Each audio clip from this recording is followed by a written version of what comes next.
Hi guys, welcome. This is Philip from More Mana Gaming again. Here to do the water review of the new set. Um, I think I have a couple more cards, and the last video was pretty long, so I'm try to keep it a little shorter this time. Also, I just kind of want to go over our rating scales. We're doing out of five. So anywhere from 0 to 5. Zero obviously being completely not playable, which I mean, I don't think any card's gonna get that, but 5 billion absolutely playable, probably automatic 3 of. Probably gonna see in a lot of the decks. We're going off a power level. We're going off how many copies in a deck there's gonna be. We're going off of playability and where it fits in like tier 1 to tier 0 decks, even tier 2 and such forth. So without further ado, we're gonna start with the buy a box promo. Kalana, the Witch Queen, is the blue champion. Exhaust, reveal any number of spells from your hand. Reveal the top card of your deck. If it's a spell with cost equal to less than the numbers are revealed from your hand, added to your hand. It's pretty good. First impressions. Uh, the spells matter deck, which is something I was talking about with the black card. So maybe there's a blue black as opposed to a black blue deck. That's like very controlling. Where uh, maybe because blue already has a spell reducer, so maybe there's another one, and you get to utilize some sort of powerful spells for much cheaper and take over the game like that. So pretty cool. Definitely fits the color scheme of what I think blue is trying to do. Overall, I don't think it's too powerful. So I don't know if Jamal is better or Jamal. I don't know if he's better or worse. I would say I'd give it a solid 3.5, somewhere around there. Yeah, you're gonna probably see decks with her over Jamal. The draw is nice though in his deck, so I don't know. Really, it depends on the spells that they come out with. So we have Ancient Serpent Breath, which I think is also a promo, if I'm not mistaken. But it is instacast, 1 mana, which is pretty strong right there. Free. As additional cost to play this card, you may shard drain 1, which is put a shard from your thing, from your zones, to the bottom of the shard deck. If you do return unit to the top of its owner's deck, that's pretty strong. Definitely spins a card, which is nice. And then return target unit with cost 2 or less to its owner's hand, and then its owner draws 1 card. Alright, so that's a little weary because, like, normally with a spell like this, you want to bounce your own cards, but I can imagine. Well, yeah, because the draw, you want to bounce your own cards, but I can imagine you often have to bounce your opponent's cards. So giving them a card for that seems kind of lackluster, but the shard drain effect is really nice. If I did have to give it a rating, I would give it a solid 3. Um, it's definitely a 1 of, maybe a 2 of in some decks. Um, could be a really powerful effect in some situations. Most of the time, it's probably going to be a mediocre effect. Much like I think what's going to be the average of the card is just a mediocre effect. So I give it a 3. Definitely playable, 100% playable within all decks. But and then we have this 6 mana insta cost card, Celestial Magic Chronostasis. This is probably going to be wild. Instacast. Place all units on the field on the bottom of their owner's deck in any order you choose. That's kind of crazy. It sucks that it's both players. So it's not. It's a super controlling card if there's like a spells matter a deck that's like only spells, or like you're more inclined to play just spells. Like that definitely catches you back up because your opponent just takes over the board. Um, Power level, crazy scale, right? You take cards, just put them on a bottom of this deck. You don't have to deal with them anymore. Playability, probably not much. It is 6 mana. You might get run over by then, or it might be too late. Let's say there's a white deck with a lot of quickness, or a red deck with a lot of quickness, and that's like the aggro decks of the format. Um, if they have cheap guys, they might just be able to refuel the board after you play this card, so you might need multiple succession. Um, so overall, I'll probably give it about a 3, somewhere in the middle. Super powerful, but probably not playable in most decks. It just seems too much. I guess like a controlling deck would probably want to splash 1 copy. Um, but so like the problem is even in the blue spirit decks, you probably wouldn't want this as one of your 8 cards. So I find it hard to fit in decks. Then we have Cryptic Secret. It's a 2 mana spell, non instacast. Play only if there is a destroyed light or water tower. Shuffle a unit back on top of its owner's deck. So that's pretty powerful. A lot of tempo there. I think that a card like this that's just instant cast, it's kind of is ridiculous. So I'm glad to see like there's some balancing in the game. Destroyed water or light tower is pretty cool. In terms of flavor wise, and um, it seems pretty strong. Could be super tempo based if there's like a tempo based like the blue white decks of the intro tournaments are pretty tempo based. So like there's a lot of merit there. Rating wise, I'm gonna give it a 2 out of 5. Now, I do think this card is kind of powerful, uh, and there's a lot of spots where it's good. I just don't see it making the cut over certain cards because it does require that specific advantage, and it doesn't. It's not like a blowout like, let's say the Azure Stormcaster. While it does require the water tower to be broken, it has a crazy effect. This one is less crazier, and so I doubt it's going to see too much play, or at least not a 3 of. And then we have a 3 mana 2K Drained Hag. This card costs 1 less for each time you shard drain this turn. Um, I'm gonna it's just a 1. I'm not really impressed with this card. I can't imagine you're willing to go from like, so you wouldn't be able to use this too early. Um, just because the shard drain would set you back so much. So it would be cool if it was like cost 1 less for each card that has shard drain on it that you played or something. It would be more viable. But like when you're on 8 mana and you play some cards, you don't want to go down to like 6 mana because then you're super behind, or 5 mana to play this guy for free. I guess it's powerful if you have multiples in your hand, you play him for free. But on its own, like I said, probably a 1. Probably not in any decks, honestly. Even like the shard drain decks that have a lot of shard drain effects, probably not.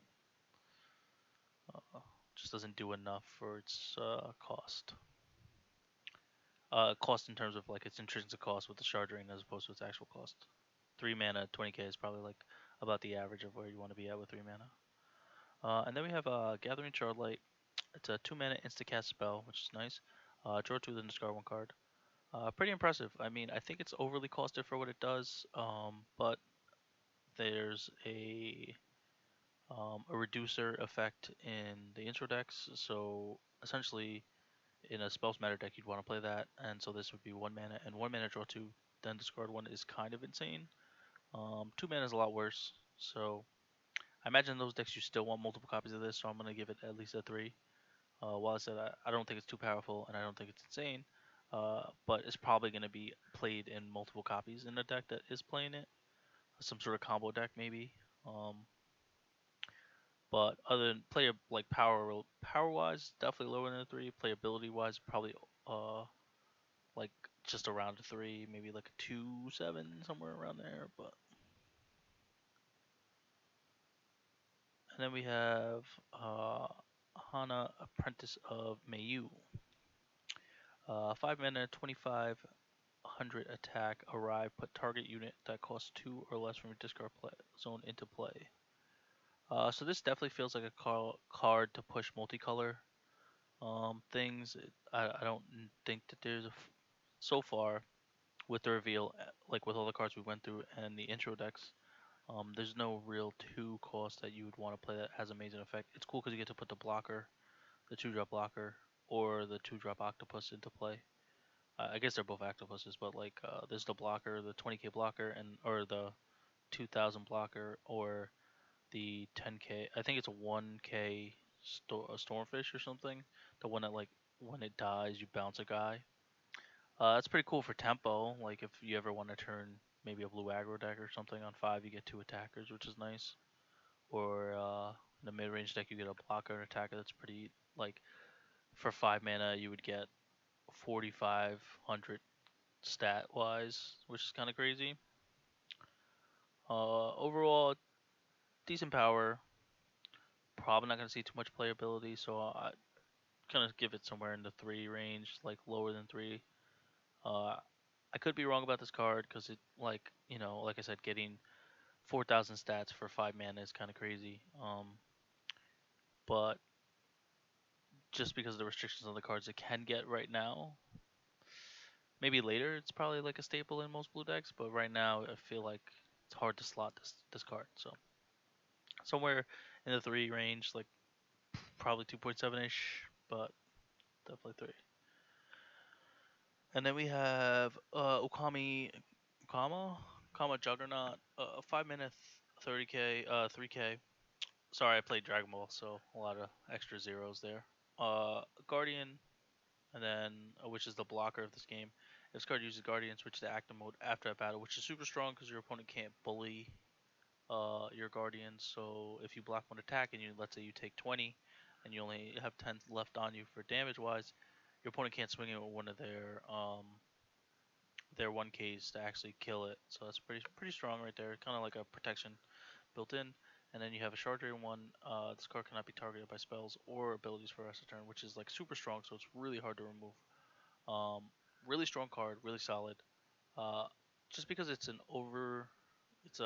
big clunky card. I don't know if you'd want three of. I mean, I could be wrong. I've never played with this card, but its effect. It has a lot of effects, very strong, a lot of protection effects, so it sticks to the board, and it kind of two for ones at some scenarios where your opponent has to attack with like their 20k, their 2k, and then they have to attack with another 2k, and then you eat 4,000 stats for your 3,000, which is kind of crazy.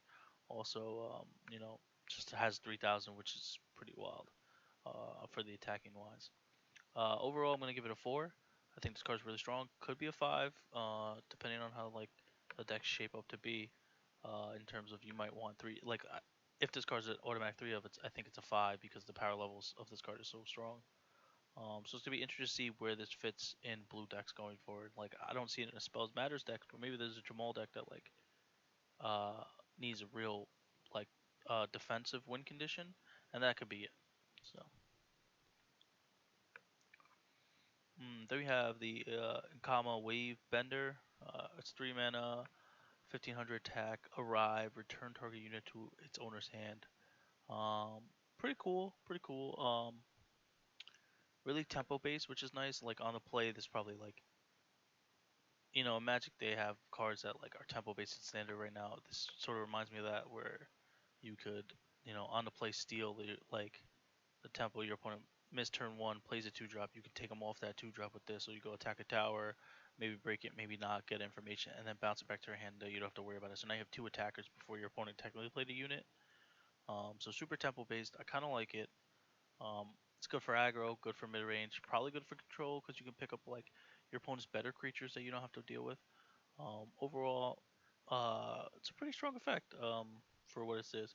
I'm gonna give it a three though because I don't know exactly if you have enough room within your 40 cards to fit this somewhere. But I can see it played in multiple numbers, and I think on the splash it has a lot of viability. And like the more I'm talking about it, I feel like it goes up higher and higher. So I'm gonna give it like a 3.2. It's on like the upper end of the threes. Not so much a four because obviously I don't know if these cards that are the 3 or 2 man are gonna get a four because like they're not insane, but um, definitely strong effect. Then we have Jamail, Suspicious Sorcerer, uh, 2k, 3 mana, and then when you play a card with Shard Drain, deal 1,000 to target unit. Um, Pretty strong, pretty strong in a Shard Drain based deck, but and this is like the payoff you're kind of looking for, where you don't have to actively activate the Star Drain. So on like turn fours and fives, you can get incremental advantage with this by just paying things off with playing your extra card. Like let's say on turn, I don't know, five, you have this up, and then or like turn four, you have this up. Right, you untap, you play the 1 minute bounce a spell. You can bounce your own guys, but it has Charger and you deal 1,000. And then like if you play 2 of those, you can deal 2,000 or something, and then bounce to your own guys, draw 2 cards, or like bounce their guy, and then like you sort of tempo your opponent out to have no board, and seems like a really good mid-range tool. Overall, I'd give it. I want to give it a four, but I just don't think it's there. So like, I think it's like a 3.7 ish, 3.8 ish, really strong. I don't know how many copies of the deck. I imagine more than one, if it is played. Uh, I don't know how if there's no more payoffs for Shard Drain without activating Shard Drain. I don't imagine that this is going to see play because there's not going to be deck dedicated to it, but it has a really strong effect for that kind of like game plan and deck building. So I like the card a lot. It'll be interesting to see where it falls in the meta. And then we have 3 mana 2K uh, Keiko, Brother of Destiny. This card costs one less if you control a Mirai unit. Exhaust. Put target unit from the discard zone on top of its owner's deck. Um, this is an interesting card because from first glance you can kind of you just target unit on in a discard to the top of his deck, so you can target your opponent's cards too, which kind of like locks their deck, right? You get to control their draw phase, so it's pretty interesting. If your opponent can't draw multiple cards, like if it's not a Jamel or something, you can definitely lock your opponent out from drawing good cards. If like you just put 1 drops back on top of the deck that you killed, or 2 drops, something that doesn't like have a crazy incremental effect when it's played. You can just play this and sort of blank their draw step. It's cool if you like if they hit the Dark Tower early and you get to scout their hand and then you know what's happening. You get to just disrupt like them drawing out of their slump or their hand that's already been made. So really strong effect actually, and I'm excited to see the other unit that you get to play with it. But I would almost give this. Yeah, I think this is a solid 4. Like I can see in a lot of decks that a lot of controlling decks that maybe this is like a good mid-range minion that you'd want to play, and then also not to mention if there's some late game bombs in blue or your multicolor, you can just keep stacking them on top of your deck if they get dealt with. So definitely a strong card, probably a 2 of, maybe even a 3 of in most blue decks. Yeah, and I'm excited to see what the card pairs with. Then we have Knowledge Unbound, 5 mana, non-instant cast, which is I think an important thing, so I'm always going to bring it up. But it's just draw 3 cards. Um, I'm not sure how to feel about this. Drawing cards is really important, especially in blue deck because there's a lot of combo pieces. But it's 5 mana, which is a lot. We already had a spell that it is 2 mana, draw 2 cards, discard 1. So essentially, it's like a draw 1. So if you equate that, it's 2 mana for every card you draw, then you're getting a discount on the third card. Overall, I think it's kind of weak. Even if you reduce it, it's 4 mana, draw 3 cards, which is also not good.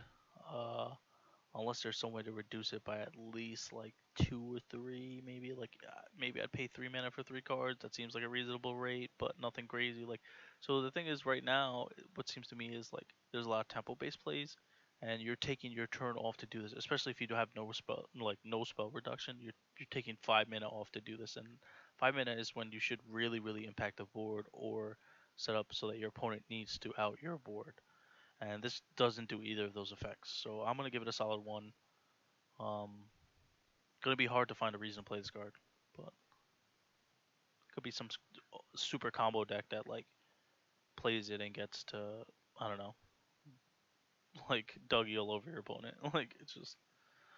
Then we have the 7 mana 4K guy, Leviathan, the Ancient Serpent. It's really cool art, just like a water dragon. Kind of messing up this 4. It's like a 5v1. Legendary unit. It's important. Has Guardian. Interesting that they would put that on there. Destroyer, and then arrive. Take control of target unit. Wow, wow, it seems pretty strong. Granted, I think most of the legendaries are gonna be strong. Um, I think that's just the point of legendaries, because you can only play one. But I don't think this legendary is too strong. I think it's rightly costed, rightly statted. I think its effect is wild, but for 7 mana, you should get an effect like that, right? So while I think it's a really good card, and I think most blue decks will play it because it's a great like to maybe get the like we were talking about tempo with the other blue cards earlier. So if your opponent's on the back foot, you can really just steal the show by taking their best unit, and then like they can't really do anything. So the effect is super powerful. It's probably in most blue decks. However, comparative to like it being a legendary, it's probably not the strongest legendary. As we saw in black, they had 2 pretty strong ones with their synergies, um, with the stone and the patriarch. This one, I don't think we've ran into the other legendary yet, but so I'm gonna give it a 4, only because like as a legendary, uh, So its effect is really strong, but as a legendary, I kind of am looking for a little more in my legendaries. Like 7 mana card is a lot to invest with, uh, especially in blue deck where you can play insta cast cards. So like your 7 mana, you're kind of just tapping yourself out, and then you just don't have any defense. Uh, so if the format's real fast, you might just be on a back foot. So and then we have Mayu Grand Sorceress. Now I imagine she's about spells because a lot of the Mayu cards in the intro deck reduce spell cost. So 6 mana, 3500 unit legendary sorcerer. Okay, so this is second legendary. Arrive, return target spell from your discard zone to your hand, and if you do, the next spell you play this card costs 0. Wait, well, let me read that again. Return target spell in your discard zone to your hand, and if you do, the next spell you play this turn costs 0. That's a wild effect. You get to like, isn't there a 5 mana spell? Didn't we go through a 5 mana spell before? And it's just it was draw 3 cards, right? 5 mana draw 3 cards. This is just 0 mana draw 3 cards. Crazy. It has another effect though. Once per turn, when you play a card with Shard Drain or use Shard Drain, return target unit to the top of its owner's deck. That's also a crazy effect. If you like, let's say Fizzy effect, you get to draw a card and stack their best creature on top of their deck. Or like if they have a bunch of mediocre little guys, you get to just blank their draw step for a turn, which is kind of crazy. And then like the next turn you get to untap, you get to actually play real cards with Shard Drain on it. So this is a wild. Also, it's cool that this legendary affects both archetypes that the blue is showing right now. It affects a spell archetype and a shard drain archetype, which is pretty cool. And this card just is insane. Probably you play it probably in the splash decks, like where you have the blue spirit. You play in all of the blue champion decks. Solid 5, easy solid 5, not close. And then we have Mirai, Sister of Sight. That's the set card to Keiko, and yeah, it's even in the effect. 2K, 3 mana, and then if this card costs 1 less to play, or if you control Keiko, and I believe Keiko was 3 mana, so they're both 2 mana, so to play them in the same turn, it's 5 mana. Um, but exhaust, declare a card name, then reveal the top card of your deck. If it's a declared name, add it to your hand, otherwise put it on bottom of your deck. Okay, that's super interesting. That makes sense because the Keiko, you stack a card and then you get to draw a card with Mirai. Interesting card. I think the brother's a little better, but I can see her in specific decks. Maybe like if there's something to. Oh, so I did look ahead at the stones. And the blue stone gets to essentially just rearrange the top card of your deck. That works really well with this, so I can see this being played. Overall, this gets a solid 3. Definitely probably played in some number, especially if you play the brother. Probably play like 2 of her and 3 of the brother. Um, yeah, super strong card. I mean, not super strong, just like very mediocre. But uh, there are spots where it is super strong, right? Any deck manipulation, bam, that's a free card right there. Also, as you thin your deck out, you have cards that are still in your deck left of 3 ofs. You have a good chance of just hitting it without even knowing, like blind. So pretty strong. Probably gonna be in some number of decks, and excited to see how the brother and sister duo evolve throughout the course of set 1. And then we have Mr. Crin's Cryptic Familiar. One mana of 500 unit. It has the beast tag, which I don't think beasts are irrelevant right now, but I mean maybe that tag comes up sometime. And then arrive, lay the top cards of your deck and put them back in a order, which works with the sister we just talked about. And then exhaust, draw 1 card, then return this card to the top of its owner deck. Now I believe this was like a Force of Will card almost. The Cheshire Cat, sort of maybe paying homage to it. But this card is cool. Definitely probably one of the premier 1-drops in a control deck. Um, just able to filter your deck and have some manipulation on the top card of your deck, and then whenever you want, it can turn into that card. So you get to protect that card from discard, which is pretty good because like black is probably going to be heavy in the meta, and there's probably like a lot of discard with the Avarice control, like Golem of Avarice and stuff. Um, So you get to protect the top, like the card that interacts, and then whenever you need it, bam, it's right there because the cat doesn't put it out of reach. Um, Pretty strong. Uh, Unfortunately, I would think I would rate it lower on the scale just because it does set you back because it puts on top of your deck. I'd rather see it like tributed off, but you know, fair is fair. So I'm gonna give it like a 2.8 if I could, 2.7 maybe. Not the best card, certainly not the worst card. And whew, I think we have a lot more to go. But then we have a 2 mana quick cast or insta cast, Omega Magic Mizu. And as insta cast, choose one or two if you have two or less showers remaining. And it's draw one card, exhaust target unit, return target unit to the owner hand if it's exhausted. So basically, when you get down to 2 mana, you can bounce one thing, or you can draw a card and bounce something that's attacking or defending. You can also stop something from attacking by putting the exhaust already and draw a card. So it's a lot of combinations. Um, I think the power level of this card is good. I think it gets obviously strictly better late game. Um, and for that, I'm gonna give it a 3 because of its late game. Like how good it is late game. I don't imagine it's very good in the mid game or the early game. So maybe it's just a 2 of. Power level obviously curves out with the game, but yeah, I think it's safe to say solid 3. Kind of wish I did my skills out of 10 just so I have more room. I think we have a 2 mana instacast, reactive runes, return target unit that came into play this turn on top of your owner's deck. Wow, that seems pretty strong. Blank in a draw phase, making your opponent play mana, and then uh, just getting rid of the card for free, almost. Well, not for free, but like for a way reduced cost than what it should be. Let's say they play like a big, 7 drop or whatever. You get to just bounce it for 2 mana, or even a 5 drop bounce it for 2 mana. The reduction on that is crazy. Um, and then just kind of stymies their next draw. You don't have to play around any card because you know what's on top of there. Uh, Super strong. I want to give it like higher than the 3, somewhere around the 3 to 4 range. Probably in the middle, like 3.5 exactly.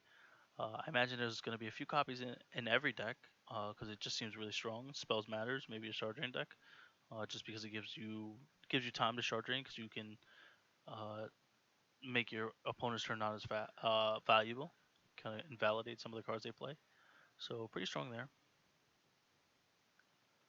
Then we have 4 mana on Augment Shard Research Facility. And it's arrived. Place counters on this card equal to the number of water units you control. At the end of your turn, you may remove one or more counters from this card, add target spell from your discard zone to your hand with cost equal to the number of counters removed. Then if this card has no counters on it, sacrifice it. So this is kind of like the spell version of the Philosopher's Stone. Uh, and I don't know how I feel about this effect. It's only good if you play a lot of cheap guys, number one, and then you need cheap spells to really interact with it. So let's say Shards of Winter is a 4 mana card. You have to have 4 guys on the board to get its effect, to get the Shard of Winter back to your hand. So I'm gonna give this card honestly a 1. I don't see where somebody can take their turn 4 off to add it to their hand. To play it onto the board and then get the spell added to your hand. Um, So you have to wait till turn 4, and then you have to have 4 guys before that, which seems pretty easy because you have like the 1 mana spell that summons 2 guys. But I don't know, it just seems way too overcosted for its effect. So maybe it should be like you can only play it if you have 4 shards out, but it really costs like 1 or 2.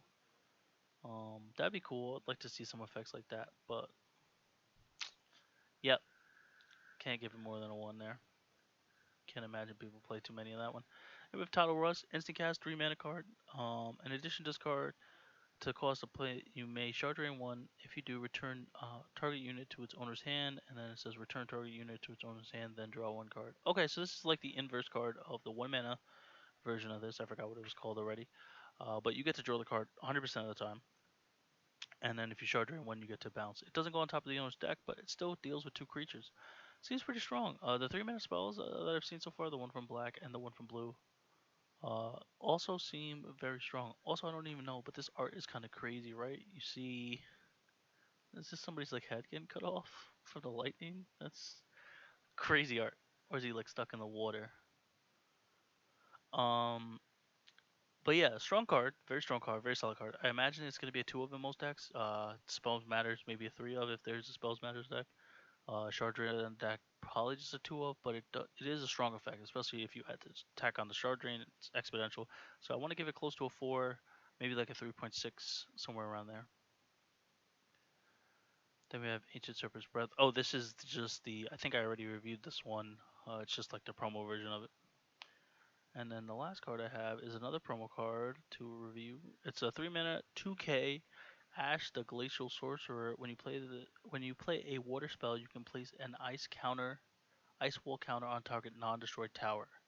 It gains 500 defense. And if the tower is destroyed, remove all ice counters from that tower. So is that like protector or just adds defense? From what it says, towers with an ice wall counter on it get 500 defense. That's it. Okay, so I imagine it just makes the tower stronger. That's pretty strong. And then remove all ice wall counters from all towers you own. Deal damage to target unit equal to the number of counters removed times 500. Whoa, this card is strong. Not only does it make your towers beefier, which essentially just gives you more life in this game, turning one of your towers into like 30k, 3k, or even 3500 makes it almost unkillable by most threats. And if you can ever get it past the 4000 range, people have to swing into it like 4 times to even kill it. Uh, kind of stymies aggro decks, and like this is definitely perfectly costed. And on turn 4, you get to play a couple of spells if you want. You know, there's a lot of one drop spells in the game. Um, for blue, and it just lets you kind of like bulk up a tower. Super strong effect. I think I want to give it a four because I don't imagine you play more than two of it in a deck. But its effect is very strong and can essentially turn you from like just a tempo deck to a straight control deck, right? With like almost infinite life. If you're if you ever make a tower, this is a kind of crazy statement because the amount of spells you need to play. But if you almost make any tower like 4K, it's super hard to beat. And I think that's all the ones I have for blue. Glad you stood around to the end. I know it's been a long video. Maybe we have to break this up to two again. Um, yeah, blue looks strong. The archetypes there are the spells matters and the shard drain, and it's gonna be interesting to see how they play out and really what effects they have. I can see a few blue leaders be played, and I think there's a lot of good cards to splash blue. So I think Fizzy's gonna see a lot of play and a lot of decks. Um, and it's cool to see like a lot of control. I'm a control player myself, uh, so it's good to see like there's a lot of control cards coming out that help you extend the game. I mean, extend the game, but make it more profitable to play a later game. Before you just had creatures that you had to fight the board for. Now you have spells that also do it, and yeah, it's gonna be interesting to see how the meta folds out. So stay tuned. We still have air, uh, light, and wind, I think, right? Or did I say that already? And then the neutral colors to check out. So, come at you next. Thank you for sticking around. Yeah, see you around.